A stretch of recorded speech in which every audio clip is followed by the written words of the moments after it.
Bueno, y luego de que quedara pues ya en firme esta reforma al Poder Judicial, luego de que la batalla que iba a librar la Suprema Corte de Justicia de la Nación se viniera abajo, pues ahora viene la gran pregunta: ¿cómo hacer viable la implementación de la reforma al Poder Judicial? Y una primera parte es cómo llevar a cabo el proceso de elección de la gran cantidad de puestos que estarán en disputa y la gran cantidad de aspirantes que seguramente estarán ahí incluidos para convertirse en jueces, ministros, magistrados dentro del Poder Judicial Federal y luego hacerlo extensivo a los poderes judiciales locales. El Instituto Nacional Electoral ya ha puesto sobre la mesa sus inquietudes al respecto y ya han buscado los primeros acuerdos, sobre todo con respecto a cuánto habrá de costar. Aquí platicamos previamente con el consejero Uquip Espada Sancona y nos decía que esta elección, bajita la mano, en un cálculo simplón, sería mucho más cara que una elección presidencial. Y ponía como referencia la más reciente, 23,000 millones de pesos, y él decía, pues más o menos 26,000 es lo que estaríamos necesitando. Finalmente el INE dice, necesitamos más o menos 13,000, y el gobierno federal les dice, se me hace mucho. Ayer otra vez la presidenta dijo que ni sueñen, que ese presupuesto no va a llegar. ¿Con base a qué se está calculando? ¿Cuáles son los retos de llevar a cabo un proceso como este? De eso platicamos con Martín Paz, consejero del Instituto Nacional Electoral. ¿Cómo estás, Martín? Qué gusto saludarte. El gusto es mío, Erika, un gusto escucharte, saludarte y a través de ti a tu auditorio. Martín, ¿cuáles son los primeros retos de la implementación de esta reforma al Poder Judicial y cómo poder aterrizarla en lo que toca al Instituto Nacional Electoral?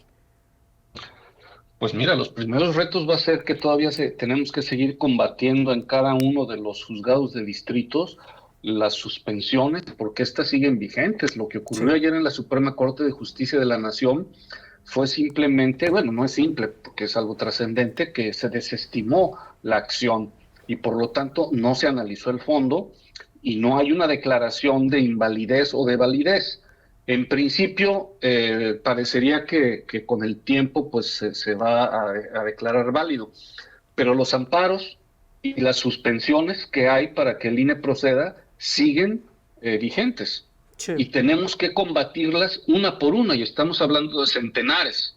Entonces, digamos, eso es lo primero que tenemos que hacer, porque las suspensiones siguen vigentes y tenemos que combatirlas una por una en los distintos juzgados de distrito, que son infinidad, en los tribunales colegiados o incluso vía amparo pueden llegar a la sala superior o a la Suprema Corte de Justicia y en un principio con el tiempo se sobreseerían, ¿sí? Es decir, ya con la resolución de ayer, efectivamente llegará un momento en que se sobresean, pero ahorita están vigentes.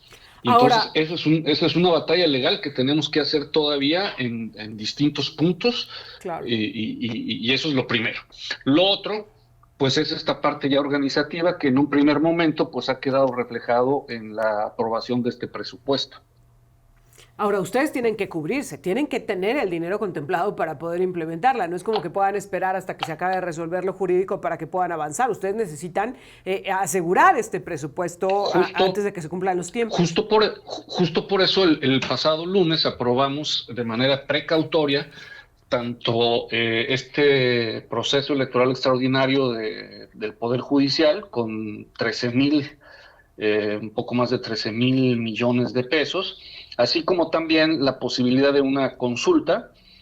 Todo esto porque ya, no sé si recuerdes, Erika, cuando fue la primera ocasión que tuvimos una consulta popular, no se había presupuestado ese dinero Así es. porque nosotros teníamos que presentar el presupuesto antes de la fecha en la que podía solicitarse que se hiciera esta consulta y entonces acudimos a la Corte porque no se nos dio el dinero.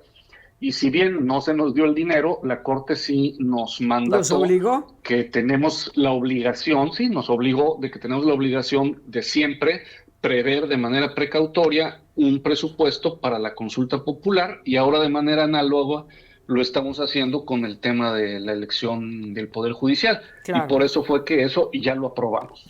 Ahora, Martín, lo relevante, ya sabemos quiénes van a votar por quién y en esta previsión presupuestal que ustedes están haciendo, ¿cómo se justifican estos 13,000 millones de pesos? Es decir, ¿para qué se van a utilizar? Y te lo pregunto porque ayer la presidenta decía que no le gustó. Pues que no solo que no le gustó, decía, tiene que ser más barata porque no va a haber distribución de recursos para partidos políticos y no va a haber dinero directamente, digamos, para los candidatos. Entonces ahí tiene que recortarse. Pero a ver, tú explícanos, ¿cómo se justifica este presupuesto? No, pues es que el problema no es asunto de partidos políticos. Además, nosotros tenemos que instalar 170,000 casillas, ¿sí? Es decir, las mismas que se instalaron en la pasada elección federal. Y el costo de 170,000 casillas es el mismo si tienes un candidato, 2, 3, 4, 5, o en este caso, centenares. Te cuesta lo mismo, porque tienes que tener funcionarios, ¿sí? Tienes que desplegar un ejército de 50,000, al menos, capacitadores electorales, y hay que desplegarlos desde el mes de enero, y eso cuesta. Este ejército de 50,000 gentes, pues son estas personas que con sus chalecos rosas recorren las calles para buscar a la ciudadanía. Hay que instalar los 300 consejos distritales, hay que cubrir los recursos de las consejerías de cada uno de esos distritos, igual de los 32 consejos locales, y ese es el costo, o sea, es decir, y ahora incluso estamos calculando más porque muy seguramente las boletas y el material electoral va a ser distinto en el sentido de que va a ser más grande. Es decir, primero hay más candidaturas, Sí. hay más candidaturas. Luego, las boletas van a ser mucho más grandes, pero además las urnas, vamos a tener que tener otro tipo de urnas distintas de las que tenemos y muy probablemente tengamos que mandar a hacer urnas más grandes para esas 170,000 casillas. Y si tú dijeras, bueno, es nomás una urna por casilla, no, va a haber distintas urnas por los distintos tipos de elecciones que va a haber, porque no es una sola elección. Sí. Son varias elecciones, es la elección de ministros, es la elección de jueces de distrito, es la elección de tribunales colegiados. Entonces, todo eso es lo que implica. Creo que alguien no le está explicando bien las cosas a presidencia. Ahora, justo en esta parte me quiero detener porque me parece muy importante la comunicación que tendría que existir para que todos quienes van a estar involucrados en este proceso puedan tener la claridad. Cuando ustedes tienen que llevar a cabo la responsabilidad tan importante de organizar este proceso y desde el Ejecutivo, desde las ruedas de prensa mañanera, de entrada ya están demeritando lo que ustedes están construyendo, me parece gravísimo porque ¿cómo le vamos a dar certeza a la población de que sea una elección confiable si desde hoy se está desacreditando? ¿Ustedes están teniendo interlocución como Instituto Nacional Electoral con el Poder Judicial, con el Poder Ejecutivo, para poder transmitirles, y con el Legislativo, que al final de cuentas es quien aprueba el presupuesto, tienen esta comunicación para poder transmitirles lo que implica la organización de este proceso, Martín? Pues sí, pero pues son canales institucionales, o sea, es decir, sí, son vía la presidencia fundamentalmente, es decir, la señora presidenta del INE. Pero sí, inclusive habíamos sostenido una serie de reuniones previas a toda esta lluvia de amparos y de suspensiones con, en este caso, la Cámara de Senadores, precisamente haciéndoles ver pues las complejidades territoriales, geográficas, el marco geográfico electoral que tiene, y todo lo que ayuda a implicar, pues, en términos, a lo mejor en ese momento no hablábamos todavía de cantidades, porque claro, eso lo tuvimos antes, pero pues sí hay una comunicación institucional. Claro. Y es que eso es lo que cuesta una elección de este tamaño, es una elección inédita, es una elección mayor que la elección presidencial. Bajo la premisa de que la presidenta está diciendo que no se les va a otorgar, que es muchísimo dinero, ¿cuáles son los riesgos, Martín, de ir a un proceso tan grande como este sin contar con los recursos necesarios? Pues que no se haga un proceso con los altos estándares de calidad con los que el INE ha realizado todos los procesos, incluyéndose en el que quedó electa la actual presidenta. O sea, es decir, nosotros estamos planeando un proceso electoral con esos altos niveles de calidad y esos altos estándares que tenemos, que implica la instalación de 170,000 casillas, que implica la insaculación o sorteo de pues más de 1,5 millones de de funcionarios, lo cual implica visitar 13 millones de ciudadanos, y para eso necesitamos estas 50,000 personas, y para eso necesitamos mandar a hacer urnas especiales, porque tenemos que diseñar una boleta lo más sencilla posible hasta donde esto sea factible. Pero si hay manera, consejero, porque la presidenta dice, les vamos a mandar un escrito en el que no se puede pedir esa cantidad de dinero y tiene que ser menor. Si hay manera. No, bueno, pues nosotros les vamos a contestar diciéndoles, pues es que aquí está rubro por rubro, o sea, no, la aprobación que hicimos del presupuesto el lunes no es, dicho coloquialmente, una aprobación al chilazo. Claro. Es una proyección que se hizo con cada una de las áreas, con la Dirección Ejecutiva del Registro Federal de Electores, con la Dirección Ejecutiva de Organización Electoral, de Capacitación Electoral, de Administración, de la Unidad Técnica de Servicios de Informática, o sea, es decir, y en todo esto está dicho, es por esto, se va a ocupar en esto, se va a ocupar en lo otro, o sea, es decir, no es un cálculo al filazo, claro, que dicho coloquialmente, que en una sentada hayamos tenido. Entonces, pues nosotros vamos a tener que tener ese diálogo para que dimensionen de lo que se está hablando. Ahora, hablabas de la boleta y quiero retomar este punto porque me parece fundamental no perder la atención. No es una boleta sencilla en donde aparezca un cargo de elección. Va a ser una boleta, de hecho no me la imagino, Martín. Ayúdanos a tratar de dimensionar, porque con la gran cantidad de cargos y de aspirantes, no imagino cómo van a diseñar esta boleta y cómo tratar de hacer que sea comprensible para la población, ¿no? Para cualquier elector, porque estamos hablando de que van a poder votar adultos mayores, jóvenes que por primera vez vayan a ejercer el derecho. Es decir, tiene que ser una boleta, como tú lo decías, muy simple, pero ¿cómo le van a hacer, Martín?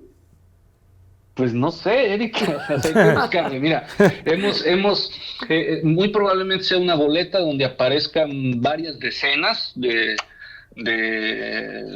nombres, que quizás tengan a un lado algún círculo, un alveolo, como se dice, pero un circulito en donde se pueda marcar ya no esos recuadros grandes, sino un circulito pequeño a un lado, quizás estén numeradas, quizás lleven también una clave para identificar qué tipo de juez es, porque como ustedes saben, pues hay jueces de distrito, pero que tienen en materia penal, hay en materia civil, hay en materia de telecomunicaciones, en fin, o sea, es decir, hay en distintas materias. Entonces tendremos que incluir otro elemento gráfico o bien de color que permita hacer esto. Pero lo que sí es cierto es que y esto implicará pues muy probablemente una boleta más grande o bien letras muy pequeñas,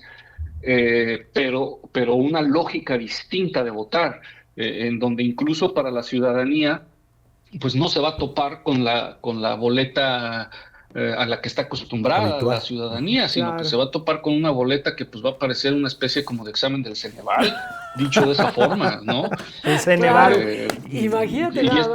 Pero es la única forma de resolver una cosa de esta naturaleza, que involucra un alto número de candidaturas, un alto número de puestos y además una enorme diversidad, porque pues son, como te digo, si bien una cosa es que habrá boletas para ministros, luego habrá boletas distintas para juzgados, jueces de distrito, y luego distintas para tribunales colegiados.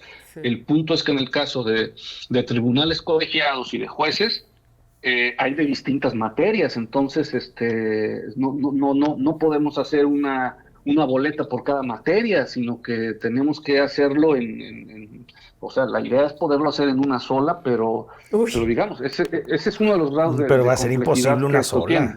Sí, claro, es que de verdad... una sola, no, claro, va a haber varias boletas, va a haber varias boletas, por supuesto, y bueno, la de ministros, pues a lo mejor es la más sencilla. Sí, claro. Aún así son varias decenas, pero las de tribunales colegiados y de jueces de distrito, pues estamos hablando pues Sí, a ¿no? lo mejor Por lo hasta de un menos centenar. unos 3, 5 candidatos aspirantes por parte de cada uno. Es que no, de verdad, gráficamente no me imagino cómo podrían hacerlo, porque además ni siquiera por colores, porque no estamos hablando de partidos políticos, estamos hablando de que cada uno tendrá que ir con su propia bandera, ¿no? Y me parece muy complejo, de verdad, para la población. Esto me lleva a la siguiente pregunta, Martín. ¿Van a tener ustedes que vivir una etapa de educación cívica hacia la población para que pueda participar en este proceso? Porque ustedes lo hacen previo a las elecciones. Vemos estos spots, estas campañas, este trabajo que luego no está tan contemplado por otras autoridades, pero que ustedes llevan a cabo, de invitar a la población al voto, de enseñarnos cómo va a ser la boleta, de decirnos pues cómo podemos ejercer nuestro derecho, etcétera. Hay una campaña de educación cívica muy importante por parte del INE. La van a tener que llevar a cabo en esta ocasión, y también te lo preguntaría, ¿han hecho el cálculo de qué nivel de participación podríamos esperar en un ejercicio como este? Mira, la campaña de difusión, que es como se le llama, pero que a final de cuentas es eso que tú señalas, que es pues capacitar a la gente para votar, sí, está programada. La vamos a tener que hacer con muchísimo más intensidad, porque en verdad esta es una elección inédita, y la ciudadanía se va a dar cuenta de ello al llegar y ver una boleta a la que no está acostumbrado, a que no está acostumbrada. Entonces, sí, claro, lo tenemos que hacer, está contemplada. Tendrá que ser muy intensa, y justo eso forma parte pues de los costos que esto tiene. O sea, todo fuera nada más, que tampoco es que es, volviendo coloquialmente a un término de enchilame otra, ¿verdad? Todo fuera nomás instalar casillas, pero también hay que hacer estas campañas de difusión, y ahora muy amplias. Sí está contemplado, y forma parte de este presupuesto que se ha ¿Y van a aprobado. tener Por ello, difusión? insisto en que pues esto es lo que cuesta una elección de esta naturaleza. ¿Y qué nivel de participación están calculando que podría haber? Nosotros tenemos que hacer boletas para el 100% del padrón electoral. Sí, claro. O sea, nosotros tenemos que asegurar que si decide ir el 100%, pues encuentre su boleta. Entonces a nosotros nos da, los costos nos salen igual si vota el 50 o si vota el 2%. No tenemos un cálculo Pero tomando como institucional. antecedente la participación ciudadana que tenemos habitualmente en los procesos electorales, uno como este, de estas características, ¿cómo qué nivel de participación podría tener, Martín? Pues los únicos dos referentes de carácter empírico que tenemos son la consulta popular y la revocación de mandato. En la revocación de mandato fue un 17% y en la consulta popular fue un 11%. Oiga, consejero, ¿y los candidatos van a tener spots? Pues sí, nomás que a ver si les alcanza, porque son tantos que no hay tiempo suficiente. O sea, en principio sí. No, imagínate cómo vamos a estar saturados los medios de comunicación si con candidatos se enojaban la presidencia de la República las estábamos elecciones llenos. Pasadas aquí. Imagínate aquí cuánto tiempo los tiempos, que repartir.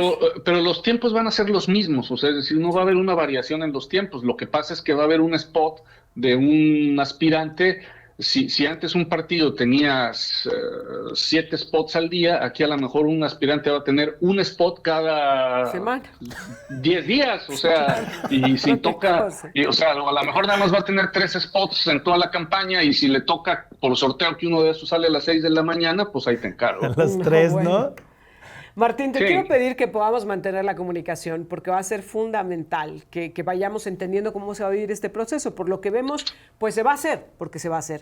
Pero va a ser muy importante que podamos irnos educando de cómo vamos a poder participar y cómo va a ser todo este proceso, que vaya que a ustedes les está tocando el peor de los retos, me parece la peor parte, Martín, porque van a tener que organizar algo que nunca se ha hecho, que no han definido cómo se tendría que hacer, y que además pues va a ser una situación muy compleja de administrar. Lo decíamos en el lado de la boleta, pero creo que eso es el reflejo gráfico de todo lo complejo que va a ser la organización de este proceso. Por eso te quiero pedir que podamos estar en comunicación. Por supuesto que sí, Erika, un gusto como siempre. Gracias, Martín, y estamos en contacto. Muy buenos días.